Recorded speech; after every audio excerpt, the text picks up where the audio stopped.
Buenas noches, bienvenido a Contrapoder 3.0. Si quieres tener información actualizada en materia migratoria, te recomendamos que llames al abogado John de la Vega. John de la Vega es un abogado venezolano-americano, especialista en el tema migratorio que ha ayudado mucho a la comunidad venezolana y también a la comunidad latinoamericana acá en Estados Unidos. Así que si quieres tener información de los asilos, los permisos de trabajo, las residencias permanentes, los pasos para la ciudadanía, llama al abogado John de la Vega al teléfono que se encuentra en pantalla o en su defecto escribe el correo electrónico que también se encuentra en pantalla. Hoy, como todos los martes, tendremos giro a la derecha con Esteban Hernández. Contrapoder 3.0 comienza ya.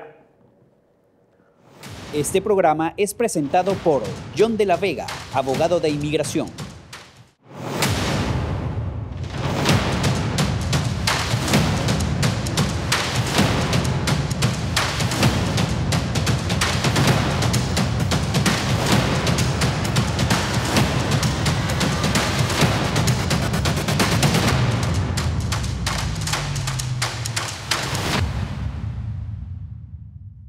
Buenas noches, bienvenido a Contrapoder 3.0. Buenas noches, Esteban, ¿cómo estás? Buenas noches, Colina. Martes de giro a la derecha, martes de absurdos, ¿no? Sí, giro a la derecha en medio de que le molesta a los progres. Sí, esta locura con el coronavirus, que es lo que está afectando al mundo en este momento. Y bueno, en medio de esto tenemos giro a la derecha. ¿Qué nos tienes hoy, Esteban? Bueno, precisamente con ese tema que está afectando al mundo, como bien lo dijiste, es una pandemia, o sea, es algo que ya se salió de las manos prácticamente. Vamos a hablar un poco sobre cómo detener, digamos que se esparce este virus precisamente con las medidas que ya han sido exitosas y con las medidas que están tomando algunos otros países que no han sido tan exitosas. Porque sea de lo cual se aprovechan mucho los regímenes totalitarios, Colina, es de este tipo de crisis. Correcto. Aprovechan para qué, para afianzarse, para mostrar la fuerza del Estado, para mantenerse en el poder, para atornillarse y para quitarnos a los individuos nuestras libertades individuales. Entonces, bueno, tener una excusa para quitarla. Exactamente, tener una excusa. Porque ya la quitan, ¿no? Te dicen que es por el bien común, te dicen que es por un asunto de seguridad nacional, o en este caso de seguridad mundial, y entonces poco a poco te van quitando las libertades. Y bueno, es importante, yo pienso que a la hora de ver realmente cómo podemos enfrentarnos a esto, no lo voy a hacer desde un punto de vista de la salud, porque yo no soy experto en ese área, no conozco absolutamente nada al respecto, sino desde el punto de vista de las cifras que ya están mostrando los estudios que se han hecho al respecto. Colina, hay 3 países en Asia que han sido modelos, que de hecho ya han salido en cantidades de medios de comunicación diciendo que son los ejemplos que hay que seguir para precisamente ponerle un parado a esta pandemia que estamos viviendo actualmente, a este coronavirus. Okay. Son el caso de Taiwán, el caso de Singapur y el caso de Corea del Sur. En el caso, por ejemplo, mira, allí tenemos un titular en donde hablan de la exitosa jornada que han hecho en China, en Corea del Sur. No voy a hablar de China, por algo que ya he dicho varias veces, yo no confío mucho en la información que esté viniendo del gobierno chino. Sin embargo, bueno, las cifras aparentemente sí son favorables, pero te repito, yo creo que esa información está bastante manipulada.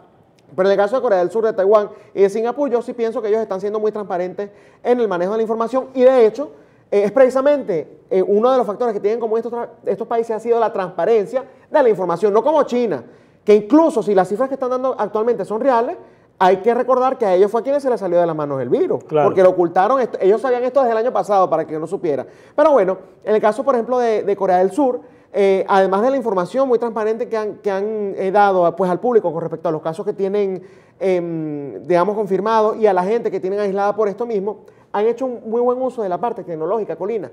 A diferencia de España, por ejemplo, en donde la gente les habilitaron un número, entonces los españoles llaman, mira, yo tengo síntomas, y entonces colapsaron las líneas, colapsaron las ambulancias, colapsaron... ¿Pero qué fue lo que hicieron estos 3 países? Bueno, este específicamente utilizó la tecnología, que era lo que te iba a decir, a través de una aplicación, tú colocabas tus datos, nombre, dirección, edad y los síntomas que tenías, y después, con esos datos, que ya estabas registrado en el sistema, por decirlo de esa manera, ibas a lo que conocen o llaman como una especie de drive-thru, pero es para esto específicamente. Te hacen un examen, es decir, no te bajas del carro, claro, evitas contagiar a los que están alrededor y bueno, te hacían el examen y se les hizo a las personas con síntomas y a las personas sin síntomas. Cosa que, por ejemplo, incluso Estados Unidos en ese aspecto está fallando bastante. Cosa que no se hizo en Italia y cosa que no se hizo en España, a pesar de que hubo recomendación de algunos... O sea, lo que ellos hicieron fue que hicieron una aplicación y entonces ahí quien se registraba tenía la posibilidad, de acuerdo a lo que ir a un sitio y sin bajarse el carro, le hacían el examen. Y le daban los resultados y bueno, tú sabías si salía negativo, no hay problema, sencillamente cuídate. Claro. Y si salió positivo,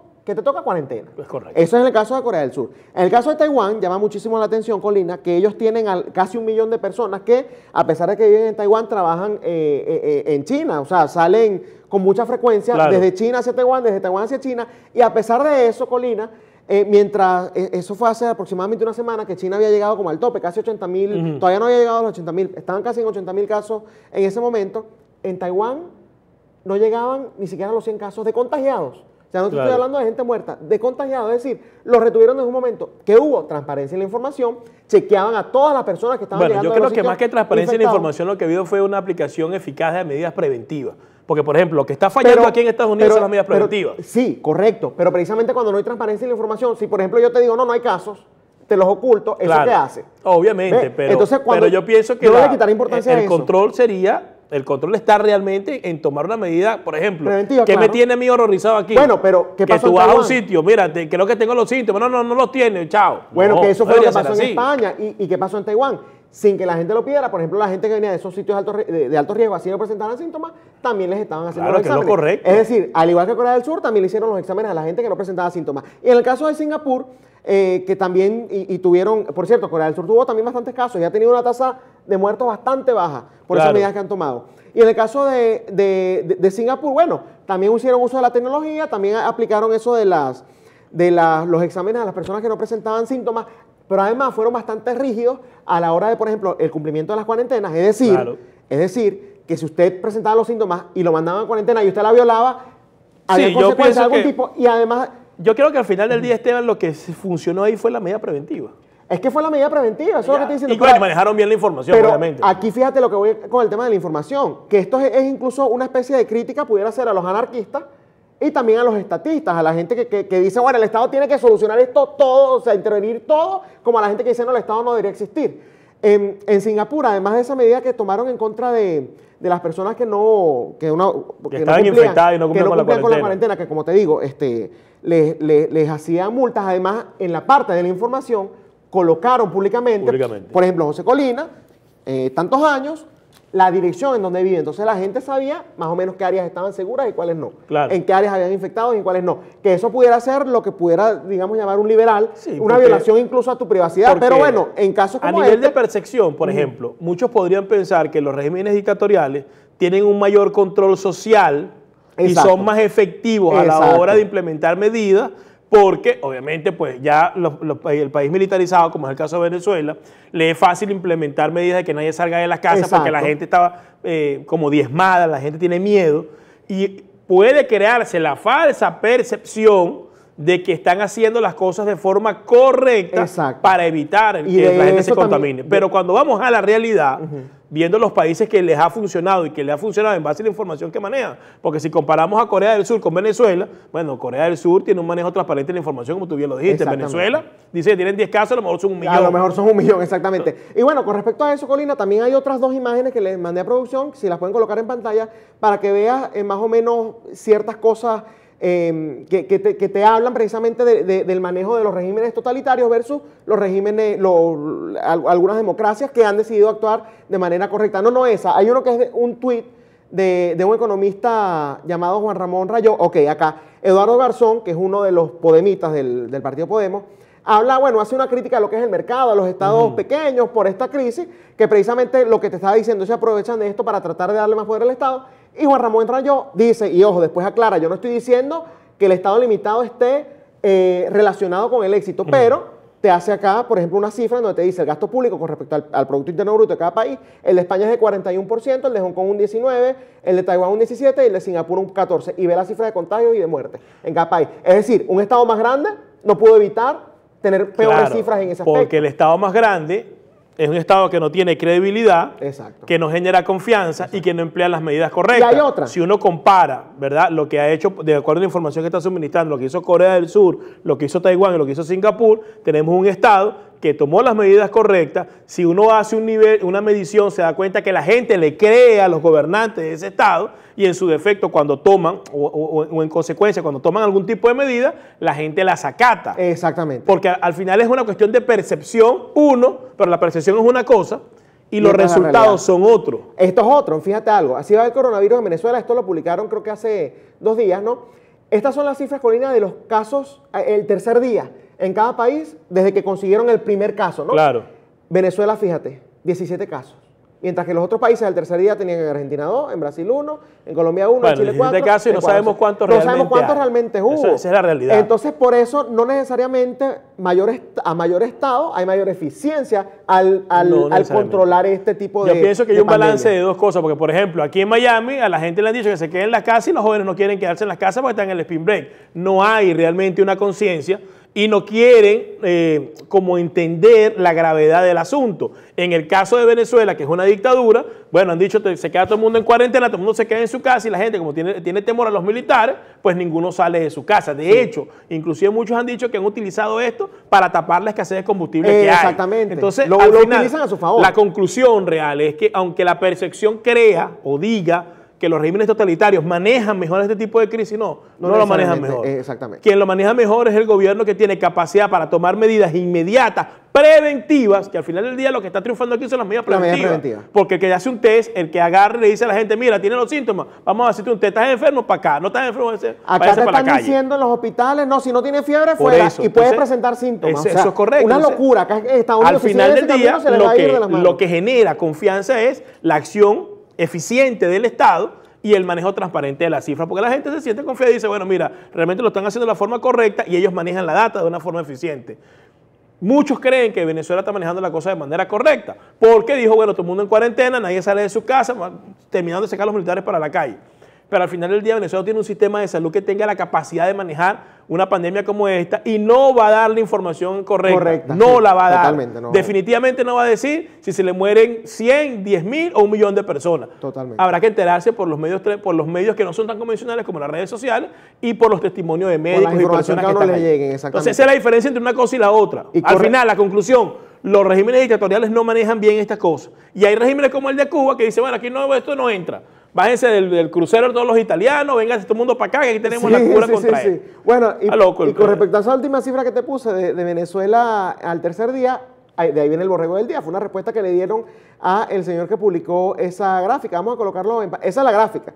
Pero el borrego del día es el que está abajo, que se llama Renzo Camaño, en donde básicamente lo que dice, fíjate lo que él argumenta, por lo cual en Venezuela hay más casos. Dice, lo más probable es que los otros países no hayan realizado tantas pruebas. Al menos en Ecuador no teníamos ni las herramientas para hacerlo. Creo que una semana. Creo que una semana. Mientras más pruebas hagan, más casos habrá. El hecho de que ya conozcan tantos casos de alguna manera es positivo. Es decir, según él, el régimen de Venezuela ha sido tan eficiente que es que le ha dado pruebas a Raimundo y todo el mundo y por eso es que ha sacado tantos casos. No tiene nada que ver con las pocas condiciones, con las condiciones precarias que hay en el sistema de salud, ni con la pobreza, ni con el sistema inmunológico bajo. Yo creo que no saben qué es lo que está pasando porque no tienen la capacidad de kits y para hacer los test de ver si la persona tiene coronavirus o no. Y por eso es que tienen que decirle a todo el mundo que se quede en sus casas y por eso tienen que agarrar y sacar a los militares que deben estar más asustados en la calle porque ellos también se contagian. Ellos son humanos también, o sea, a ellos también les pasa. Habría que ver cómo está funcionando eso realmente en Venezuela. Y la verdad que eso del borrego del día, este borrego, sí, es obviamente un individuo que no maneja bien la información y esa es la diferencia entre la gente que simplemente sigue algo por seguirlo y de la gente que se documenta. Y por eso es que es tan importante documentarse a la fuente que es correcta, porque te da una información más adecuada y te permite tener un criterio y tener una estrategia mucho más adecuada, cosa que en Venezuela no ocurre. Lo cierto del caso es que este virus, lo dije ayer, hoy lo vuelvo a repetir, también se ha llevado por medio a Juan Guaidó y ha afianzado como a Maduro en el poder, porque es el que básicamente está tomando decisiones y ha obligado a gobiernos como el de Colombia a tener que, bueno, por intermedio de la Organización Mundial de la Salud, hablar con ellos y cuidado, esto no sirve para que Maduro aproveche la situación y trate de levantarse las sanciones y pedir plata para que diga, bueno, tengo que ayudar al pueblo venezolano y a la gente no le queda otra alternativa. Ya lo hizo, ya pidió 5.000 millones. ¿A quién le pidió? Al Fondo Monetario Internacional. Le pidió 5.000 millones al Fondo Monetario. No dijeron que más nunca iban a ir al fondo. Y además eso fue reciente, eso fue hace como 5 o 6 meses que ellos dieron esas declaraciones. No sé si tendrán la imagen disponible. Hace 5 meses creo que fue exactamente, en donde pues lo que Maduro dijo fue fue al Fondo Monetario Internacional y le dijo la frase, no volverán. Yo te decía, yo me cansé de escuchar a Chávez diciendo que ellos no iban a pedirle plata al Fondo Monetario Internacional. Chávez se murió y estos continuaron con la misma laraca. Ahora me imagino que estarán pidiendo plata para decirme que tenemos que solventar la crisis de salud que hay en Venezuela. y al fondo, ¿quién hace el Fondo Monetario Internacional? ¿Le da plata? Eso es una pregunta que yo pienso que nos estamos haciendo todos, Colina, porque si están reconociendo a Maduro, porque es con quien están trabajando, Iván Duque, la Organización Mundial de la Salud, la comunidad internacional, ahorita en esta pandemia, en esta crisis, con quien lamentablemente va a hablar es con Nicolás Maduro. Entonces, ¿qué va a hacer el Fondo Monetario Internacional? ¿Le va a decir, no, bueno, no reconocemos y no le damos la plata? ¿O le va a decir, y ahí te das cuenta que Juan Guaidó es un arronchino. Es un bate quebrado. Es un arronchino. Es un bate quebrado porque el que reconocen es a él, y el que debió haber pedido ese dinero fue Juan Guaidó, no Nicolás Maduro. Ahora tienen al Fondo Monetario Internacional, que no sé, porque cómo le dice que no, si es para atender la necesidad de la población. Que pero no también hay que decirle al Fondo Monetario que estos tipos son especialistas en robarse la plata de la salud, de la comida, de la medicina, de la seguridad, se roban todo. Porque, bueno, ayer hablamos de Eugenia Sader, que agarró y se robó la plata de los hospitales multimillonarios. Entonces, aquí habría que ver cómo se hace o qué mecanismo implementa el Fondo Monetario Internacional para ayudar a los venezolanos sin ayudar al régimen para que se robe el dinero. Una buena pregunta, y otra vez queda en evidencia, y no es que uno le tenga rabia ni que uno quiera hablar mal de él, pero qué pequeño y qué zapatos tan chiquitos tiene Juan Guaidó. Qué inepto. Mira, porque esto debió haberlo pedido fue él, ¿no? Pero es que desperdició. Estos son precisamente, Colina, las consecuencias de los inconvenientes, ¿no? De no hacer las cosas en su debido momento. Mira, claro. Ahí hay un tuit de la basura de Jorge Riaza que dice: presidente Maduro ha solicitado formalmente al FMI un financiamiento por $5.000 millones para fortalecer las capacidades de respuesta a nuestro sistema de salud, etcétera, etcétera. Es decir, y lo que te decía al principio es ir a la derecha, Colina, ellos utilizan esta crisis para afianzarse y lamentablemente, te lo digo, voy a ser pájaro de mal agüero, le va a funcionar. Le va a funcionar esta estrategia, porque el Fondo Monetario Internacional lo más probable es que sí les dé la plata. Bueno, nosotros no deseamos que haya una mortandad en Venezuela, no deseamos que muera una cantidad de gente, porque al final del día son hermanos venezolanos.